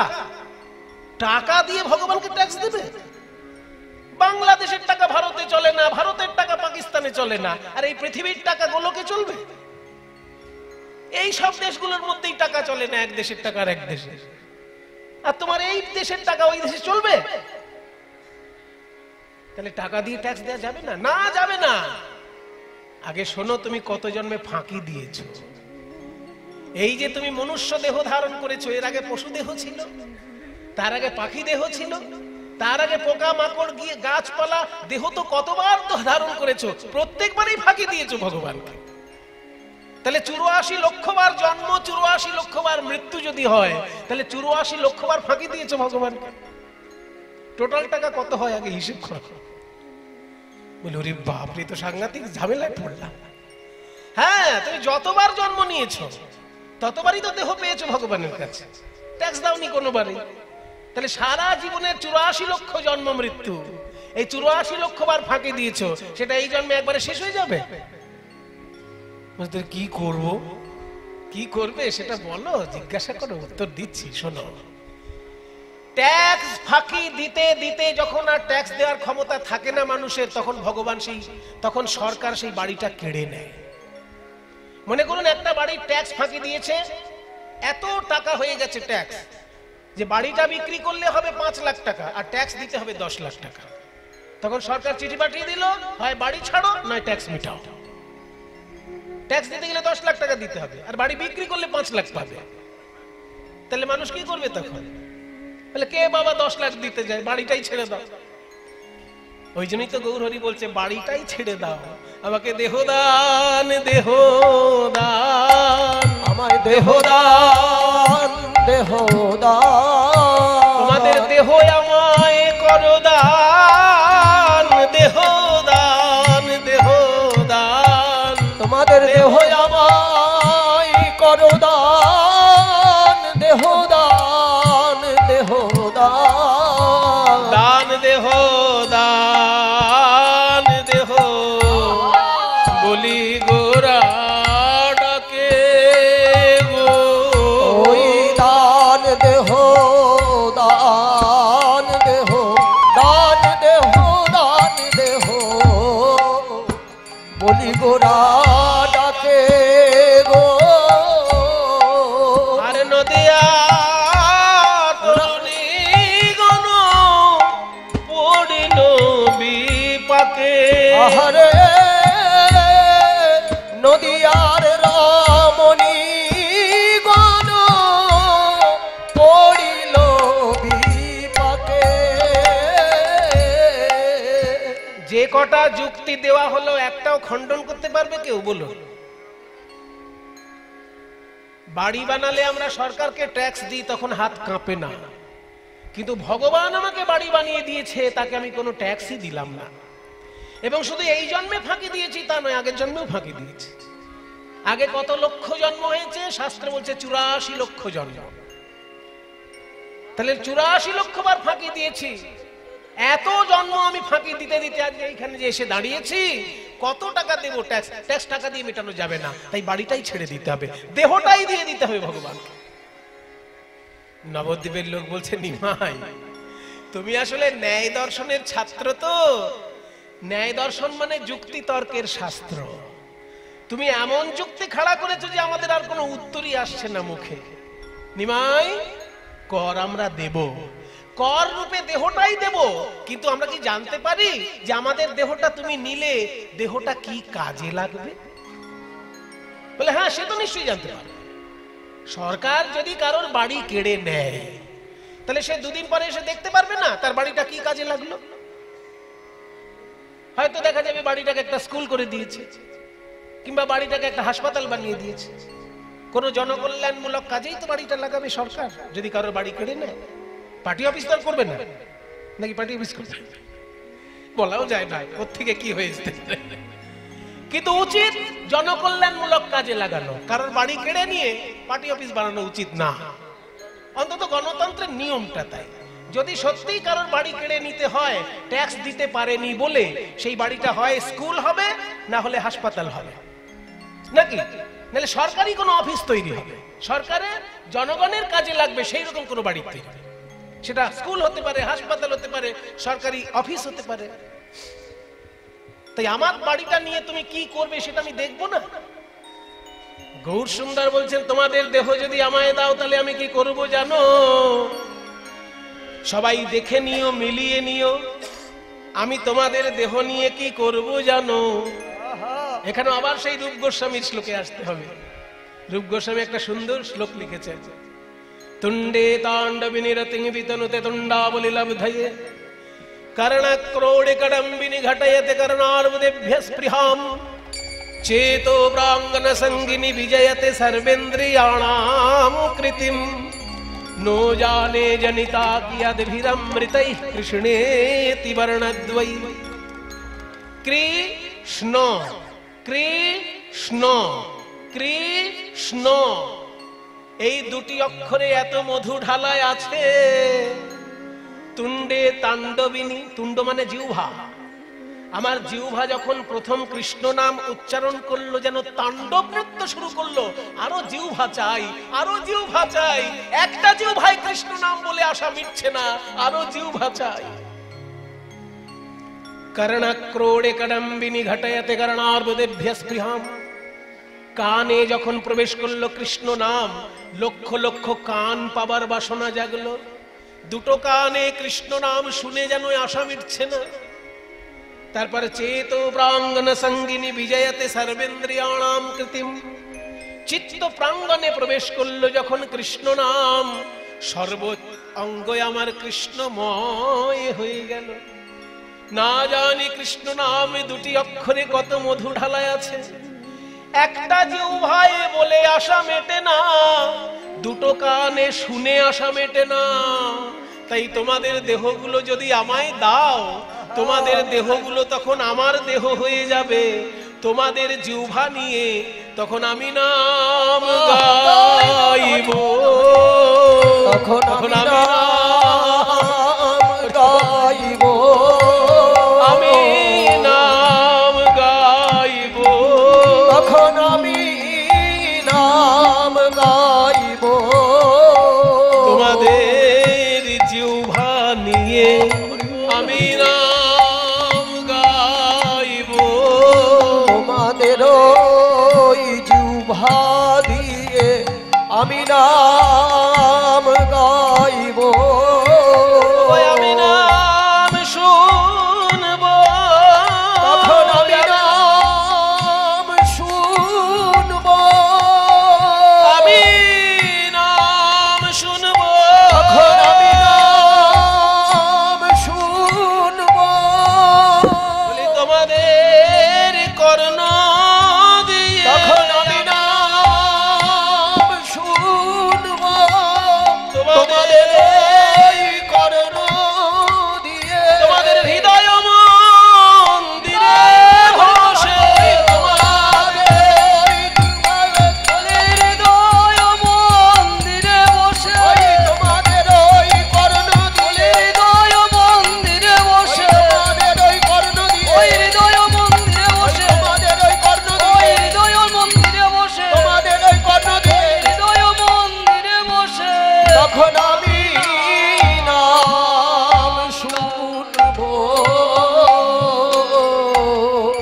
তোমাদের দেহগুলো যদি আমায় দাও, তোমাদের দেহ তখন আমার দেহ, তোমাদের জিহ্বা তখন আমার জিহ্বা, তোমাদের কর্ণ তখন আমার কর্ণ, তোমাদের জিহ্বা দিয়ে তখন আমি কৃষ্ণ নাম শুনবো, তোমাদের কর্ণ দিয়ে আমি নাম শুনবো, তোমাদের জিহ্বা দিয়ে আমি নাম গাইব। বাহ! আর পুণ্য যদি কিছু থাকে সেটা তোমরা পেয়ে যাবে। কৃষ্ণ নাম গাইলে বা শুনলে যে পুণ্য হয়, সেই পুণ্যটা তোমরা পাবে। শুধু দেহটা আমাকে দাও, নাম আমি গাইবো আর শুনবো। কি কথা গো! নিমাই বলে কি? বলে আমাদের দেহটা নেবে, আমাদের জিহ্বা দিয়ে ওই কৃষ্ণ নাম গাইবে, আমাদের কান দিয়ে ওই কৃষ্ণ নাম শুনবে, আমাদের কিছু করতে হবে না, আমাদের শুধু দেহটা দিয়ে দিতে হবে। আবার বলছে পুণ্য যদি কিছু হয় সেটা আমরাই পেয়ে যাব। মনে করুন মায়েরা, কারোর 2 বিঘে জমি আছে, কিন্তু তার চাষ করতে ভালো লাগে না। আর একজন বড় চাষি, তার জমি নেই কিন্তু চাষ করতে ভালো লাগে। সে তখন ওই যার 2 বিঘে জমি আছে তাকে গিয়ে বলছে, ভাই আমি চাষ না করে থাকতে পারি না, চাষ না করলে আমার ভাত হজম হয় না, তা তোমার ওই 2 বিঘে জমি আমি চাষ করে দিই। শোনো শোনো, ফসল যা হবে তুমিই নিয়ে নেবে, আমার ফসল দরকার নেই, আমি আসলে চাষ না করে থাকতে পারি না, সেই জন্য চাষ করতে ভালোবাসি, ওই জন্য চাষটা করতে চাইছি, ফসল তুমিই নাও। তো এরকম যদি কেউ সুযোগ দেয়, কেউ ছাড়ে বাবা? গৌর সুন্দর বলছেন যে দেহ তোমাদের, কিন্তু পুণ্যও তোমাদের থাকবে, শুধু আমাকে মাঝখানে একটু জিহ্বাটা দাও, হরিনাম গাইবো, কানগুলো দাও, হরিনাম শুনবো। পুণ্য তোমাদের, ফল তোমাদের। তখন সমস্ত নদিয়াবাসী বলছে, আমরা হাত তুলে স্বীকার করছি নিমাই, তোমাকে আমরা দেহ দান করব। কি মায়েরা করবেন তো গৌর সুন্দরকে দেহ দান? গৌর সুন্দর আপনাদের কাছে দেহ চাইছে। যেসব মায়েরা গৌর সুন্দরকে দেহ দিতে চান, একবার উলুধ্বনি দিন দেখি। বাহ, খুব ভালো। আসলে আপনারা বুঝে গেছেন কথাটা কি বললাম। মহাপ্রভু বলছেন এই দেহ যদি তিনি নেন, আপনাদের জিহ্বা দিয়ে উনি কৃষ্ণ নাম গাইবেন, আপনাদের কর্ণ দিয়ে উনি কৃষ্ণ নাম শুনবেন, আর পুণ্য যেটা হবে সেটা আপনাদের কি দিয়ে দেবেন। বাহ, উলুধ্বনি খুব সুন্দর দিয়েছেন। বাবা আপনারা কি করবেন? বাবাদের কি ইচ্ছা? মহাপ্রভু বলছেন দেহ দাও, আমি নাম গাইবো, পুণ্য তোমাদের। তাহলে বাবারা দেবেন তো? একবার হাত তুলে হরি বল বলুন দেখি। খুব সুন্দর, সবাই মিলে সমর্থন জানিয়ে দিয়েছে নবদ্বীপবাসী। নিমাই, আমাদের দেহ তুমি নাও, তুমি গান করো, পুণ্য আমাদের পাই বা না পাই, এই দেহ আমরা তোমাকে দিচ্ছি। তাহলে দেহটা দেবার উপায়টা কি সেটাও বলে দিই। গৌরাঙ্গ মহাপ্রভুকে দেহ দান করার 2টো উপায় আছে, একটা কঠিন, একটা সরল। কঠিন কোনটা? না, যারা সর্বস্ব ত্যাগ করে, গৃহত্যাগ করে বাবাজি হয়ে গিয়ে গৌরাঙ্গ মহাপ্রভুর জন্য জীবনটা উৎসর্গ করে দিয়েছে। যেমন রূপ গোস্বামী সারা বাংলার অর্থমন্ত্রী ছিলেন, সনাতন গোস্বামী সারা বাংলার প্রধানমন্ত্রী ছিলেন। তারা মন্ত্রিত্ব ত্যাগ করে গৌর সুন্দরের চরণে আত্মসমর্পণ করে দিয়েছেন, পিছন ফিরে তাকাননি। গৌর সুন্দরকে যেদিন ভালোবেসেছেন সেদিনই গৃহত্যাগ করে গৌর সুন্দরের চরণে চলে গেছেন। এটা একটা পদ্ধতি, তবে কঠিন পদ্ধতি, সবার জন্য এটা সম্ভব না। সংসারী লোকের জন্য সাধারণ সহজ একটা পথ আছে। কি পথ সেটা?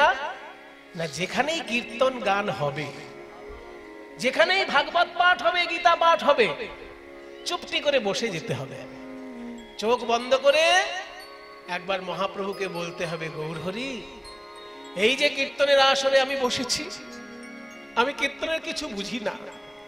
শুনেছি কীর্তন গানে অনেক বড় বড় তাল আছে, দশকুশি, তিয়ট, একতালি, দাসপেরে, এইসব অনেক কঠিন কঠিন তালের গান আছে, কিন্তু আমি তো ওগুলো কিছু বুঝি না। প্রভু, আমার এই দেহটা কীর্তনের আসরে বসেছে, আমার এই দেহটা নিয়ে তুমি কীর্তন শ্রবণ করো।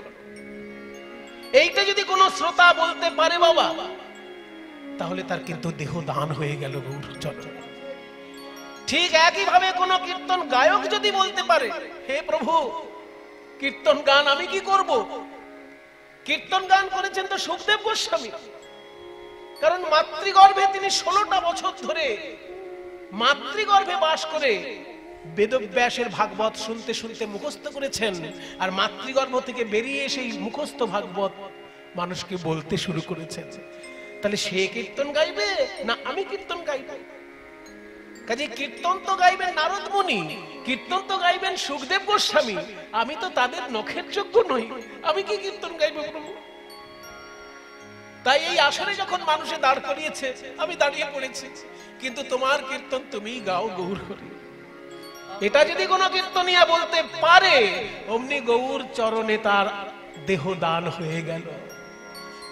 আমার আছে হৃদি যন্ত্র বাজাও এসে তুমি, আমার আছে হৃদি যন্ত্র বাজাও এসে তুমি, অধম সেবকে মাগে চরণ দুখানি, অধম সেবকে মাগে চরণ দুখানি। বলি একবার এসে বাজাও দেখি, একবার এসে বাজাও দেখি, এই হৃদয় যন্ত্র তোমায় দিলাম, একবার এসে বাজাও দেখি। আমার হৃদয় যন্ত্র তোমায় দিলাম, কীর্তনিয়ার মাথার মনি, হৃদয় যন্ত্র তোমায় দিলাম, কীর্তনিয়ার মাথার মনি, হৃদয় যন্ত্র তোমায় দিলাম, একবার এসে বাজাও তুমি। আমার আছে হৃদি যন্ত্র বাজাও এসে তুমি, আর অধম সেবকে মাগে চরণ দুখানি।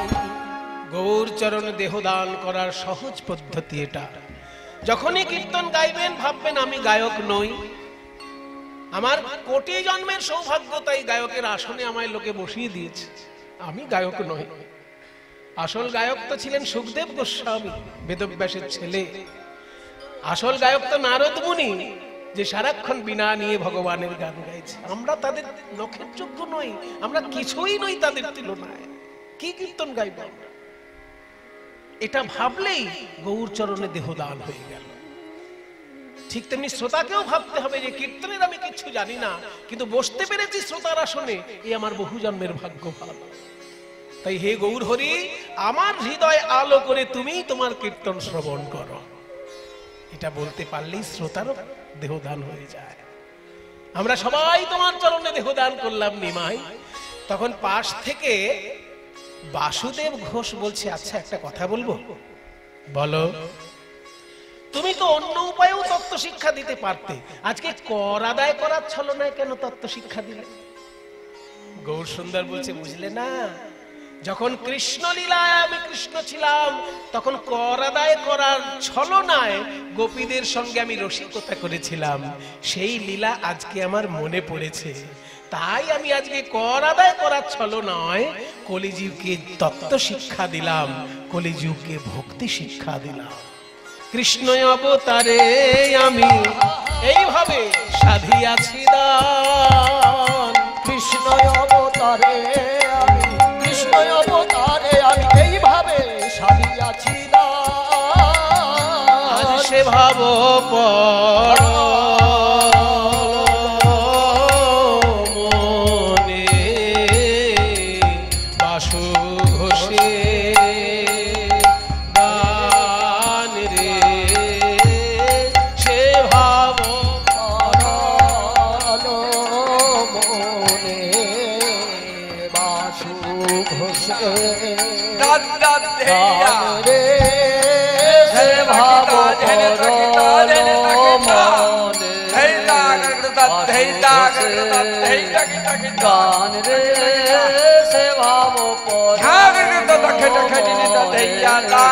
বাসু ঘোষে রে, সে ভাব মনে গান রে, সে ভাব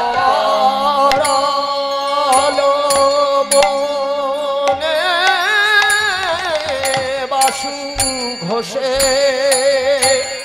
গান রে, সে ভাব পর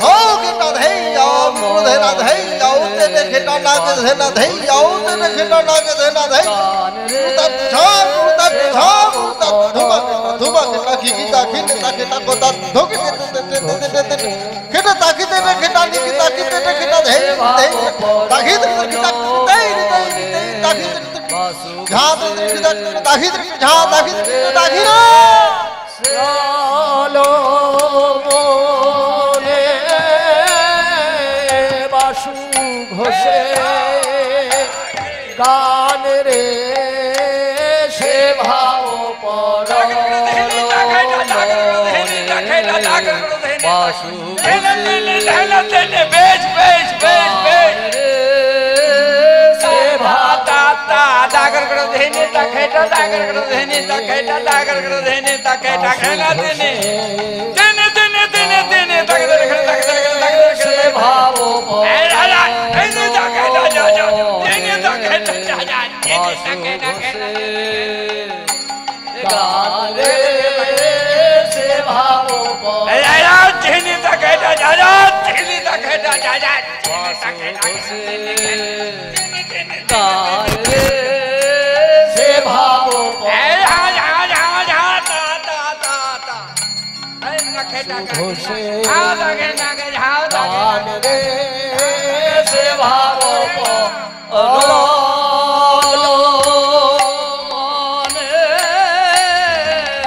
बासु घोषे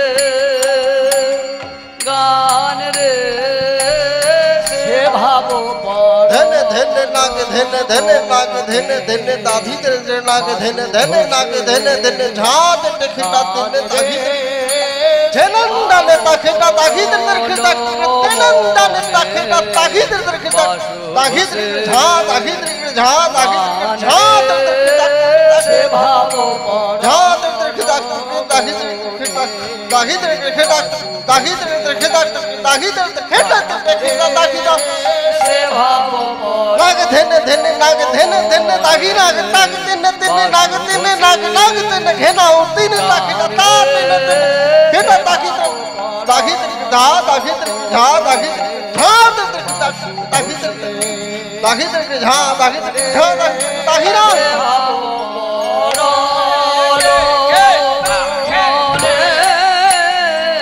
बासु घोषे गान रे से भावो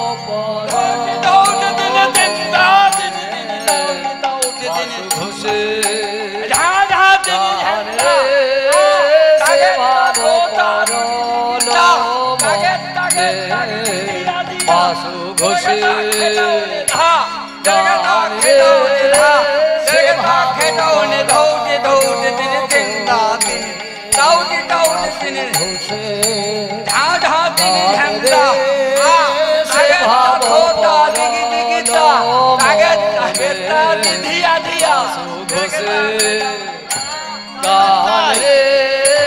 সে ভাব পরনে বাসু ঘোষে তাই গৌর হয়ে মনে বাসু ঘোষে গান রে সে ভাবো মনে বাসু ঘোষে গান রে সে ভাবো মনে বাসু ঘোষে গান রে সে ভাবো বেশ বাসু ঘোষে গান রে সে ভাবো মনে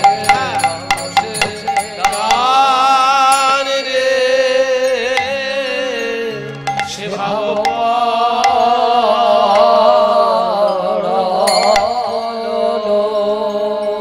চলুন আমরা মধুময় শ্রীধাম বৃন্দাবনে প্রবেশ করি যমুনা তীর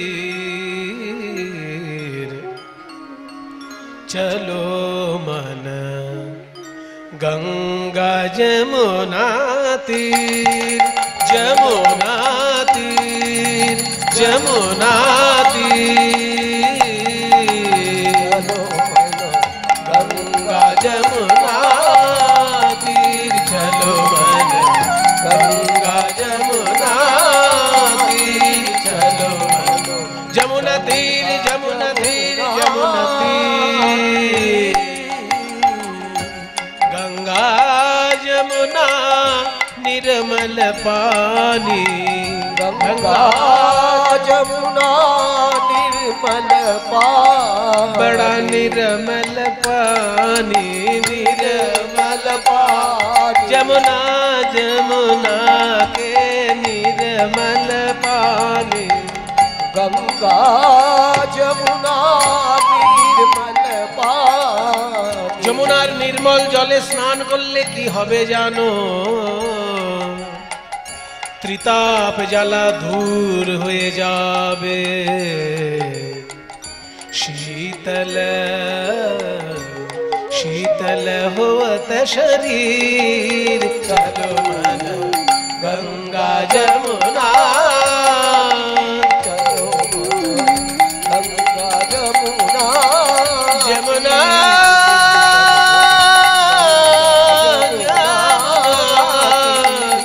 जमुना जमुना तीर, जमुना तीर, जमुना तीर। যমুনার তীরে গিয়ে কি দেখবো জানো? সেই শ্যাম সুন্দর বাঁশি বাজাচ্ছেন আর নাচছেন।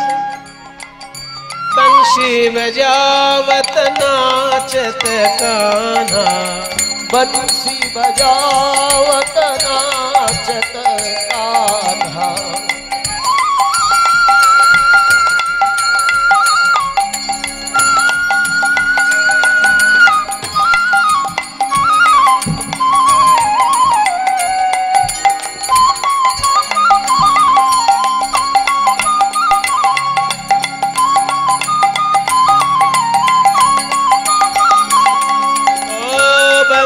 बजावत नाचत कान्हा, बंसी बजावत नाचत कान्हा।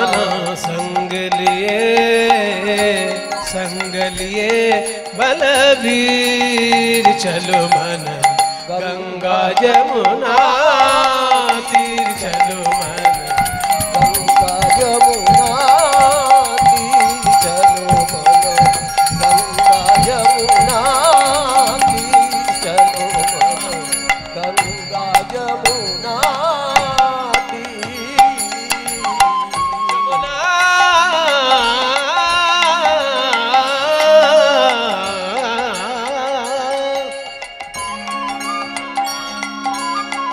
যে ভগবান বাঁশি বাজাচ্ছেন আর নাচছেন তাকে দেখতে কেমন? ও মোর মুকুট পীতাম্বর শোহে, ओ मोर मुकुट पीताम्बर शोभे, मोर मुकुट, मोर मुकुट, मोर मुकुट पीताम्बर शोभे, मोर मुकुट पीताम्बर शोभे। कुंडल कुंडल झलकत हीर। चलो मन गंगा जमुना तीर। चलो गंगा जमुना तीर, चलो बोलो गंगा जमुना तीर। এত সুন্দর ভজনটি যিনি লিখেছেন তার উদ্দেশ্যে একবার প্রণাম জানাই সবাই। রাজস্থানের রাজকন্যা মীরা সমস্ত কিছু ছেড়ে গোবিন্দ চরণে আত্মসমর্পণ করেছিল। মীরা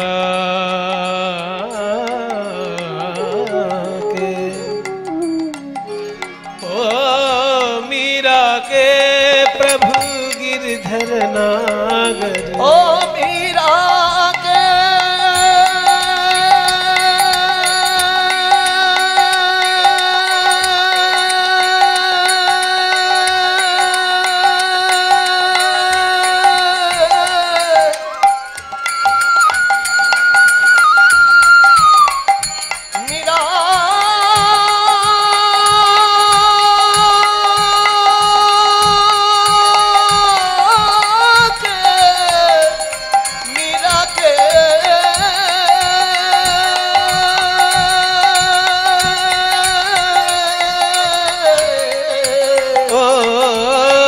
मीरा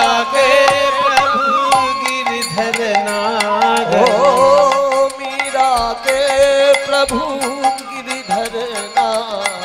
चरण कमल, चरण कमल, चरण कमल पर शीर। चलो मन गंगा जमुना तीर। चलो मन गंगा जमुना, जमुना तीर।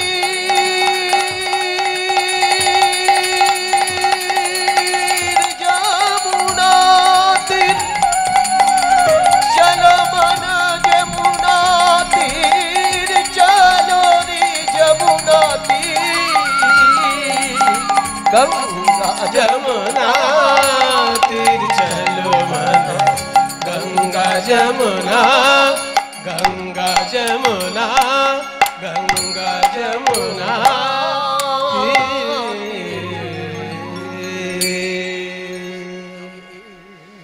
वृंदावनम सखि भुवो वितनोति कीर्तिम यद्देवकी सुत पदाम्बुजलब्ध लक्ष्मी गोविंद वेणुमनुमत्त मयूर नृत्यम प्रेक्ष्यादृशान्वरतान्य समस्त सत्वम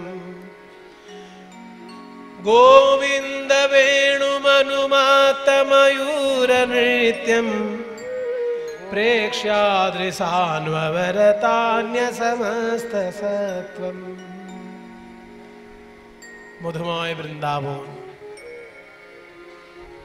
প্রাণ গোবিন্দ সকাল থেকে ভাবছেন রাধারানীর চাঁদ বদন, আর ওদিকে রাধারানীও ভাবছেন সকাল থেকে গোবিন্দের চাঁদ বদন। কিন্তু দুজনে যে চট করে ছুটে এক জায়গায় হবে সেটা সম্ভব নয়, কারণ রাধারানী রয়েছেন জটিলা কুটিলার এই কৃষ্ণ বিবাদিনীর ঘরে, আর প্রাণ গোবিন্দ রয়েছেন শ্রীদাম সুদাম দাম বসুদাম সখাদের সঙ্গে বিনোদ খেলায়। বিশেষ করে দাদা বলরাম কৃষ্ণকে এতটাই স্নেহ করে যে বলরামের চোখে ফাঁকি দিয়ে কৃষ্ণ কোথাও চলে যাবে এটা কৃষ্ণ ভাবতেই পারে না। তাই দাদা বলরাম যতক্ষণ জেগে আছে কৃষ্ণের পালানো সম্ভব না। হঠাৎ দাদা বলরামের ঘুম পেয়ে গেল, যমুনার ধারে ফুরফুরে হাওয়ায় দাদা বলরাম ঘুমিয়ে পড়েছে। অমনি গোবিন্দ সুযোগ বুঝে সুবলকে বলছেন, সুবল তুই আমার সঙ্গে থাক, আর শ্রীদাম সুদাম তোরা আমার দাদাকে পাহারা দে। দাদার যদি চট করে ঘুম ভেঙে যায় অমনি কানাই কানাই বলে চিৎকার করে উঠবে, কারণ আমার দাদা তো আমাকে খুব স্নেহ করে, ঘুমে স্বপ্নেও আমাকেই দেখে, তাই ঘুম ভাঙলেই আমার নাম করে ডেকে উঠবে। তখন তোরা দাদাকে বলবি যে আমার তেষ্টা পেয়েছে, আমি একটু যমুনায় জল খেতে গেছি, এর বেশি কিছু আবার বলতে যাস না, ঠিক আছে? তাই খেলা রসে ছিল কানাই রে, আরে কি বা খেলা রসে ছিল, আরে কি বা খেলা রসে ছিল, আরে কি বা খেলা রসে ছিল কানা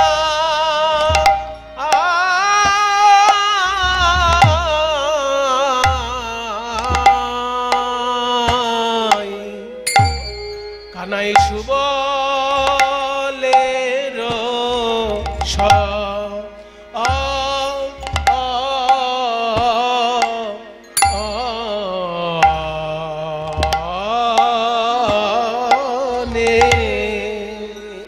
সুবলের সনে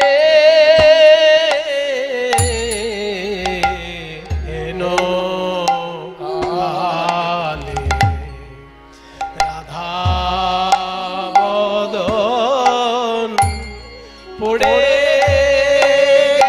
গেল মনে কি আহারি হে। বেশ গোবিন্দের আমার আর তো খেলা ভালো ভালো লাগে না, ভালো লাগে না গো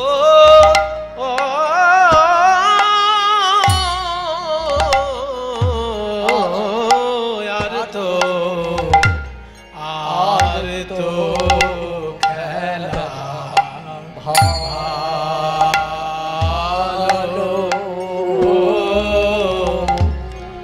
লাগে না ওই সুবলে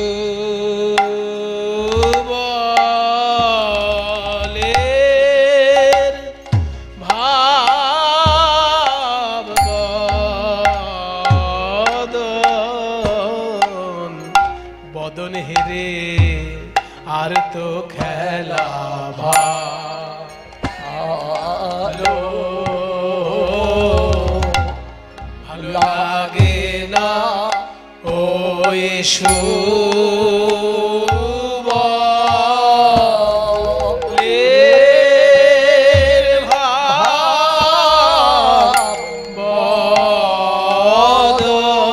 বদন হেরে গোবিন্দের আমার ওই রাধা বদন বদন মনে হলো আজ সুবলের ভাব ভাব বদন হে রে গোবিন্দের রাধা বদন বদন মনে হলো ওই সুবলের ভাব বদন হেরে রাধা বদন বদন মনে হলো ওই সুবলের বদন হেরে ওই রাধা বদন মনে হলো সুবলের ভাব বদন হে গোবিন্দের আর তো খেলা ভালো লাগে না রাধাদের বদন হে আর তো খেলা ভালো লাগে গৌর হরে ওই সুবলের ভাব বদন হে রে আর তো খেলা ভালো লাগে না ওই সুবলের ভাব বদন হে রে আর তো খেলা ভালো লাগে না সুবলের ভাব বদন হে রে আর তো খেলা ভালো লাগে না আমার আর তো খেলা ভালো ভালো লাগে না গো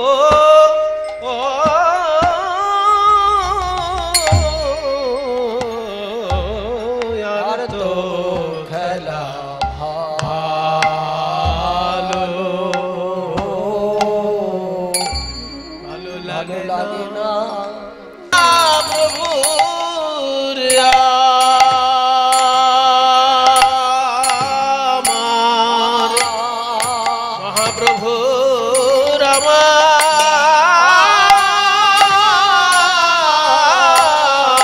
আমার ভাব তো কিছু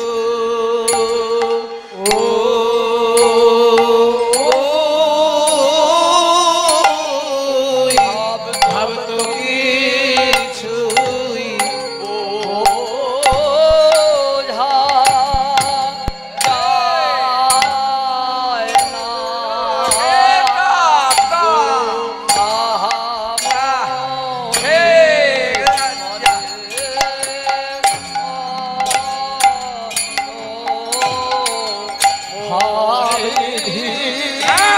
প্রভু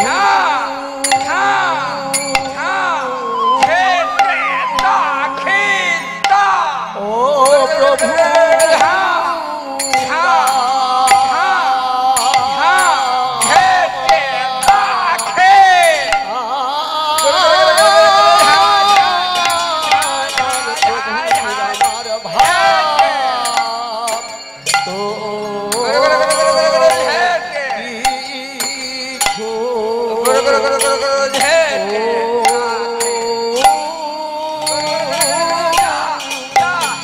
ভাব তো কিছু বোঝা যায় না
তো কিছু বোঝা যায় না আহা মরিয়া রে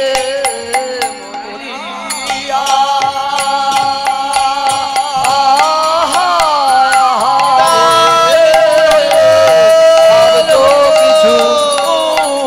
কিছু বোঝা যায় না আহা মরিয়া রে মরিয়া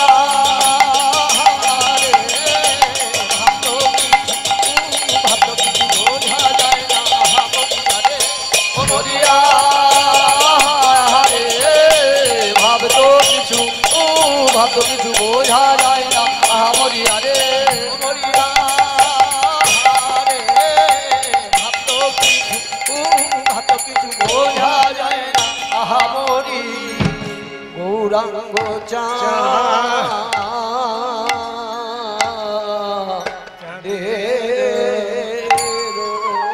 নদিয়ার মাঝারে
পুরবের ভাবে বিভোর হয়ে নদিয়ার মাঝারে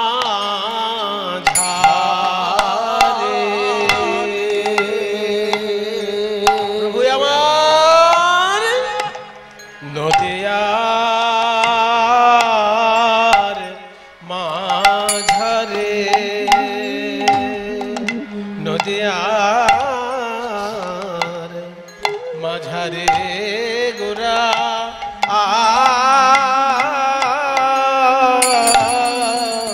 দান শিরোজিল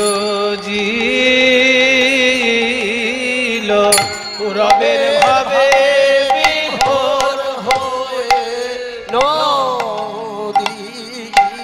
নদিয়ার মাঝারে মরিয়া হাই রে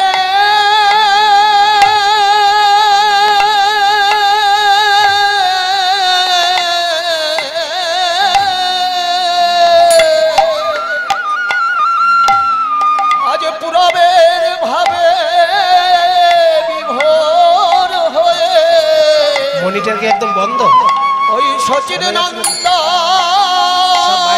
প্রভু আমার আজ কিনা ভাবে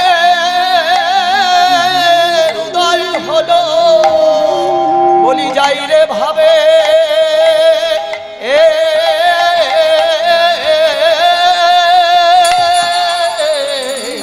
যাই রে ভাবে রে বালাই যাই রে সচিন নন্দন নদিয়ার মাঝারে আহামরি রে ভাবনিধি প্রাণের গৌর হরি যার দণ্ডে দণ্ডে নব ভাবের উদয় দণ্ডে দণ্ডে নয় পলে পলে পলে পলে নয় অনুপলে সেই প্রভুর আমার কি না ভাবে কি না ভাবের উদয় হলো আহারে ভাব তো কিছুই বোঝা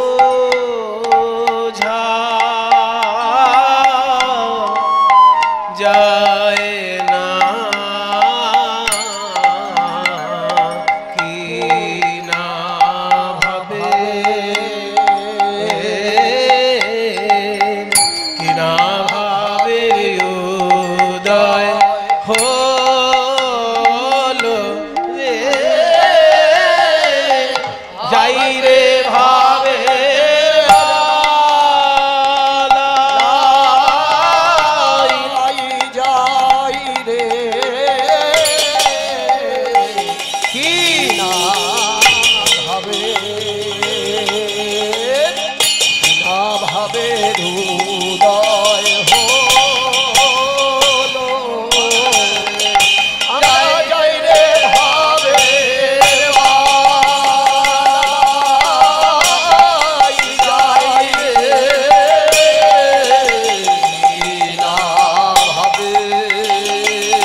উদয় হলো ভাব নিধি প্রভু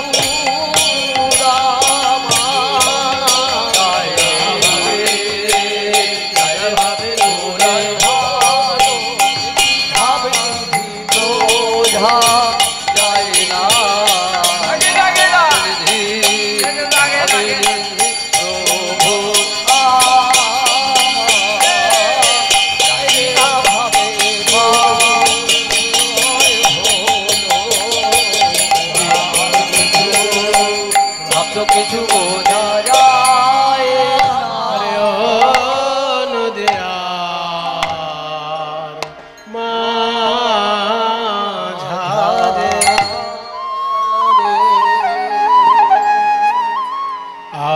আনন্দ লীলাময় বিগ্রহায়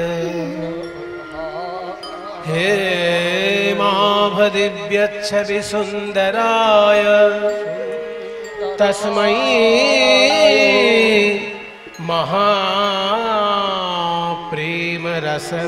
महाप्रेमरसप्रदाय चैतन्यचन्द्राय नमो नमस्ते अनार्पितचरणचिरात् करुणयावतीर्णः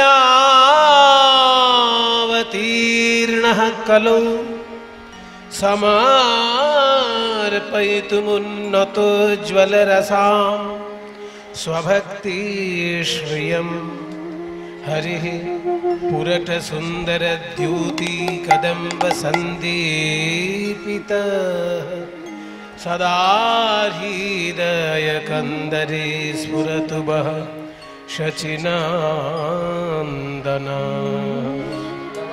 सदा हृदयकन्दरे स्फुरतु वः शचिनन्दना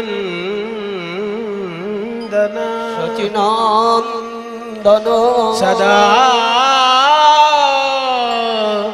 हृदयकन्दरे स्फुरतु वः शचिनन्दना জয় নিতাই। উপস্থিত সকল গৌর গোবিন্দ অনুরাগী ভক্তবৃন্দ সবার শ্রী চরণে আমার কোটি কোটি দণ্ডবৎ প্রণাম। আজ আপনারা সকলে সমবেত হয়েছেন। আমার মনিটর একটুখানি কমিয়ে দাও আমার সাউন্ডটা। আজকে আপনারা সকলে সমবেত হয়েছেন ভুবন মঙ্গল হরি সংকীর্তনের রস আস্বাদন করার জন্য। যে শ্লোক দুটি আমি পাঠ করলাম, এই শ্লোক দুটি দুজন বিখ্যাত মানুষের রচনা। একজন হচ্ছেন চৈতন্য মহাপ্রভুর শিক্ষকেরও শিক্ষক, আর একজন হচ্ছেন চৈতন্য মহাপ্রভুর সঙ্গী। কাজেই মহাপ্রভুকে না দেখে যারা মহাপ্রভু সম্পর্কে বর্ণনা দিয়েছেন তাদের মধ্যে এনারা পড়ছেন না। এনারা মহাপ্রভুকে শুধু দেখেছেন তা নয়, গড়ে পিঠে মানুষও করেছেন বলতে পারেন। আমরা তো মাস্টার মশাই সম্পর্কে সেটাই বলি নাকি?